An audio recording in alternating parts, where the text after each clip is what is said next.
in respect of something I had mentioned earlier, which is, can you just explain in very simple terms what SITA's mandate is, and how much of the government estate you cover? So what are the, what are you allowed to do? What are you not allowed to do? What are you currently doing? And what are you not able to get to? We just need to get a sense, because for most of us, you hear SITA, that's the government's IT department.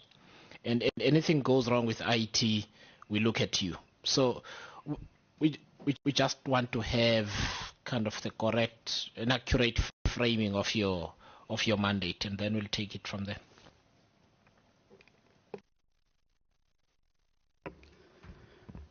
Thanks for the question, Chair. So SITA is an agency of government that was created in 1999, and its core mandate is to provide IT services to the government departments, that is national and provincial government.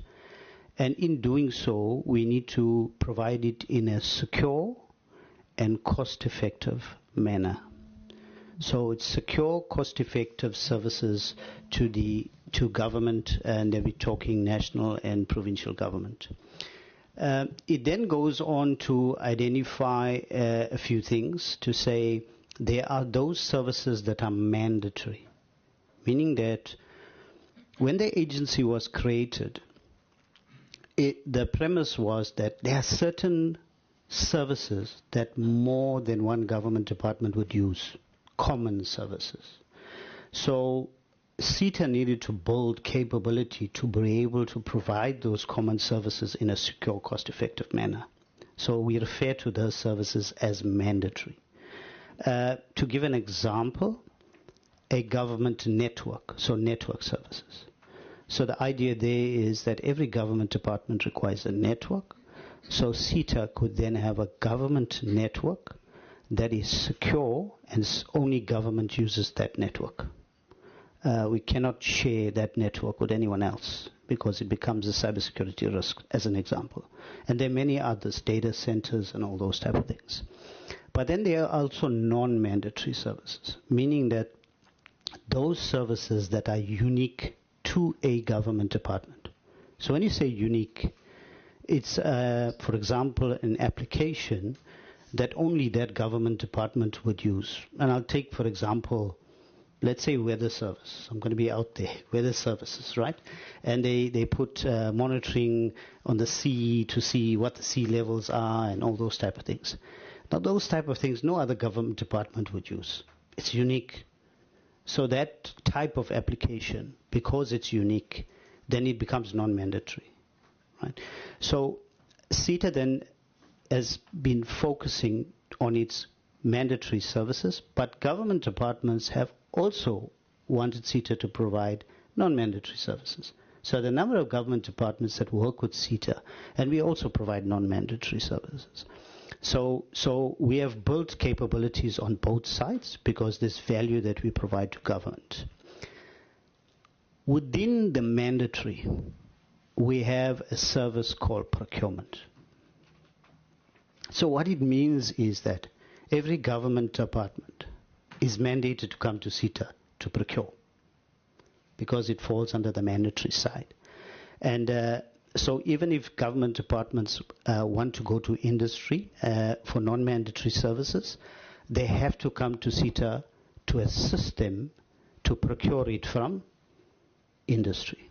So that's how the non-mandatory works. If they don't take the service from SITA and go to industry, we help them to then procure it.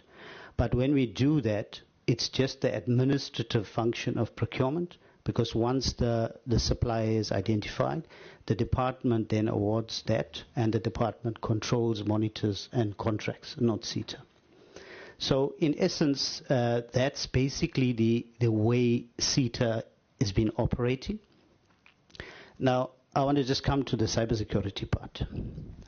Because of the mandatory... Sorry, before you go there, if I may ask on what you've already said. So just two areas. Would enterprise resource software, like SAP, as an example, be something that government departments and entities are free to procure on their own? So, or is there a requirement that we have systems that can talk to each other fairly easily? That would fall under applications, wouldn't it? Sure, yes. It would, right? Yes. So can you just explain for us that theater, and then I'll ask a follow-up on the procurement. Sure. Thanks, Chair. And I still want to get to the question about the landscape, right? And that's where the cybersecurity. But I'll answer your question first before we move to that. So when you use the example SAP, you're talking about ERP systems, enterprise resource planning systems. Now, enterprise resource planning system is used by more than one organ of state. So it then would classify to be a type of solution that's a mandatory. So at the moment, and I'm forced to use IFMS here because IFMS is then the ERP solution for government. So Treasury then owns that as the business owner, and then they drive that. But as SITA, we are working with them to host and execute that depending on their leadership in what we're doing. So in essence, we as government should be working on one enterprise system. At the moment, we've got multiple. Right? Without IFMS, there's multiple systems. And because there's multiple systems, when you're looking at reporting, you have to aggregate information from 20 plus systems. I think the AG would know that, right? And it makes it difficult to report on all those type of things. And then when you come to the broader application space, when we say a application is unique, because times have changed since the Act, since 1999, ICT is not how you perceived it then. An application does not exist on its own. It exists in an ecosystem. That's what you are referring to, because it's supposed to seamlessly share information, to correlate information across government departments in a seamless manner. But unfortunately, as government, we are siloed on the application space. And this is where the organizations like the presidency is driving through the interdepartmental work group an architecture that looks at how do we bring a platform that allows us to share information between the various systems in government to be able to then be seamless. And generally when you're seamless, we are all here to serve citizens. So citizens' identity is key. Meaning, if I'm a citizen, when I walk into any government department, they should know me across the value chain, whether it's health, whether it's transport, licensing, departments, whatever you mean. So the point is, how do we become seamless across applications? We are not there, and the idea is to be able to get there. So, Chair, if I come to the cybersecurity space,